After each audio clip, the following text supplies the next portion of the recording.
राधे राधे सभी दोस्तों। आज हम बनाने जा रहे हैं सेव के गुड़ पारे। इसके लिए हम 1 कटोरी अच्छे से दबा करके हम बेसन ले लेंगे और इसमें हम 3 से 4 चम्मच घी को पिघला करके ले लेंगे।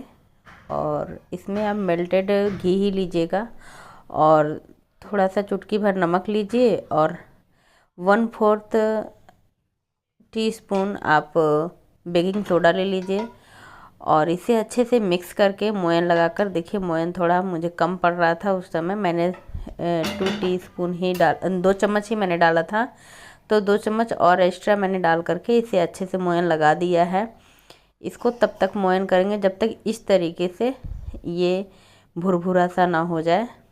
और फिर इसके बाद हम इसमें पानी की हेल्प से इसका डो लगा लेंगे, टाइट डो ही लगाएंगे हम। और इसमें हम पानी कम इस्तेमाल करेंगे क्योंकि चना पानी ज़्यादा नहीं सोखता है।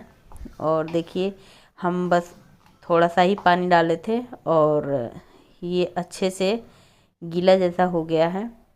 और इसी तरीके से हम इसे अच्छे से मिक्स कर लेंगे। और इसमें आपको कोई मेहनत करने की ज़रूरत नहीं है, हाथ से ऐसे ही छुड़ाएंगे तो हाथों के जब छूट जाएंगे तो ये अपने आप ही लोई बन जाता है। अब इस तरीके से हम इस डो को लगा करके ढक करके हम इसे आधे घंटे के लिए रख देंगे। आप चाहें तो 10 मिनट बाद भी बना सकते हैं, लेकिन आधे घंटे में बहुत अच्छे से ये फूल कर तैयार हो जाएगा।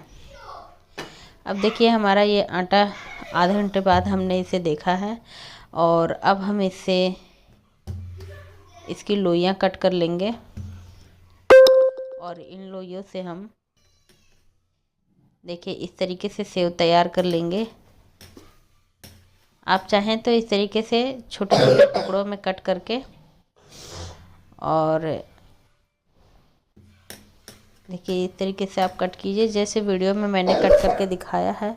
इस तरीके से आप छोटे छोटे टुकड़ों में कट कर लीजिए और फिर इसके बाद पतले पतले आप जब जितना इसे रोल करते जाएंगे ये पतला लंबा होता जाएगा। और आपको जितने लंबे इस सेव को रखना उतना लंबा आप रख सकते हैं। देखिए बिल्कुल इस तरीके से। और इसी तरीके से हम सारे सेव ऐसे ही तैयार कर लेंगे। और जब ज़्यादा अगर हम जितना लंबा चाह रहे हैं उससे ज़्यादा हो जाएगा तो उसे बीच से हम कट कर सकते हैं। ये तो हुआ। देखिए इसी तरीके से हम सारा तैयार कर लेंगे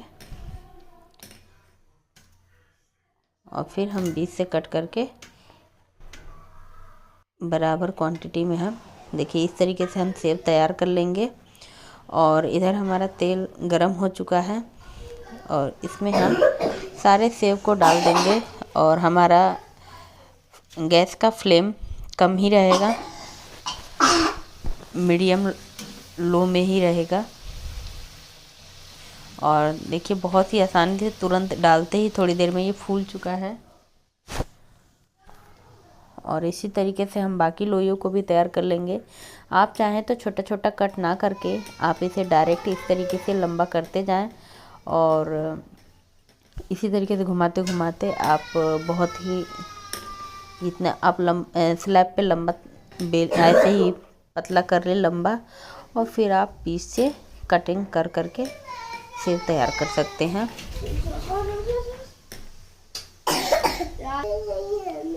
देखिए इस तरीके से आप लंबा पतला कर लीजिए और फिर इसे बीच से कट कर लीजिए। इसी तरीके से सारे सेव को आप कट कर लीजिए। और देखिए हमारा सेव इधर तैयार हो चुका है। अब हम इसे थोड़ा और देखिए हमने रेड कर लिया है, गोल्डन ब्राउन होने तक हम इसे सेकेंगे और फिर इसे हम निकाल लेंगे। जब ये सिक जाता है तो ऑयल से झाग निकलना बंद हो जाता है। अब हम इसे निकाल लिए हैं। इसी तरीके से सारे बैच हम तैयार कर लेंगे। और चलिए अब आगे की प्रोसेस की तरफ हम चलते हैं।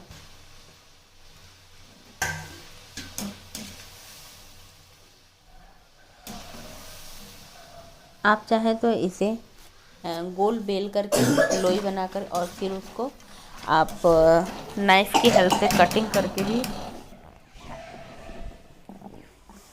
सेक सकते हैं। और देखिए इस तरीके से हमारा कितना अंदर से जालीदार और क्रिस्पी भुजा हुआ भुन गया है अच्छे से। और इस तरीके से आप चाहें तो नमकीन भी तैयार कर सकते हैं, मठरी भी तैयार कर सकते हैं। और इसे हम आगे के प्रोसेस की तरफ चलते हैं। हमने गुड़ ले लिया है, ये गुड़ 200 ग्राम के लगभग है।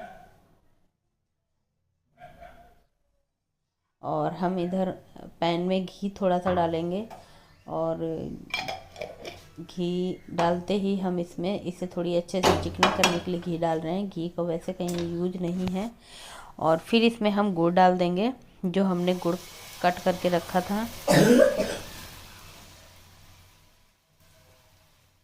और तवा बहुत गर्म था हमारा, मतलब पैन हमारा बहुत गर्म था, तो हम इसमें कुछ बूंदे पानी के छींटे के दिए हैं ताकि गुड़ जले ना, वो मेल्ट होना स्टार्ट हो जाए, वरना इसमें पानी की ज़रूरत नहीं है।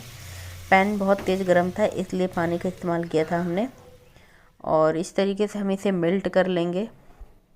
जब ये मेल्ट हो जाए तो आप फ्लेम एकदम लो रखिए और इसी तरीके से झाग आने तक इसे अच्छे से कुक कर लीजिए। देखिए बहुत ही अच्छे से ये कुक हो चुका है, मेल्ट हो गया और एकदम इसमें सब झाग आने लगा है। अब आप इसमें सारे सेव को डाल दीजिए और इसे अच्छे से मिक्स कर लीजिए। और आप उस एट ए टाइम आप फ्लेम ऑफ कर दीजिए और इसे मिक्स करते रहिए जब तक ये सेव में जो ये गुड़ का पाग हमने जो बनाया था ये चीनी की तरह भुरभुरा ना होने लगे, तब तक आप इसे चलाते रहिए। और इसे लगातार चलाना है, वरना ये एक दूसरे में चिपक जाते हैं। जैसे जैसे ये ठंडा होते जाएगा इसका टेक्सचर बदलता जाता है गुड़ का। इसी तरीके से आप लगातार चलाते रहिए और आपका गुड़ पाग वाले सेव तैयार हो जाएंगे। इसे ऐसे ही लगातार चलाना है। देखिए हम इसे चलाए जा रहे हैं और जैसे जैसे ठंडा होते जाता है और गुड़ भुरभुरा सा जब होने लगता है, सूखने लगता है, तो ये इसे चलाने में थोड़ी दिक्कत आने लगती है। आप जब ये ठंडा होने लगता है तो आप अपने हाथ की हेल्प से भी इसे अलग कर सकते हैं। और इसे तब तक अलग करना है जब तक ये ठंडा ना हो जाए, नहीं तो ये एक दूसरे में चिपक जाते हैं। और जैसे ही ठंडा हो जाता है, देखिए ठंडा होने के बाद बहुत अच्छे से ये तैयार हो चुका है। इसी तरीके से इस रेसिपी को आप ट्राई करके ज़रूर बताइएगा कि रेसिपी कैसी लगी और अपने एक्सपीरियंस हमें ज़रूर शेयर कीजिएगा। वीडियो देखने के लिए धन्यवाद। और देखिए इसी तरीके से आप तैयार कीजिएगा। और थैंक यू फॉर वॉचिंग।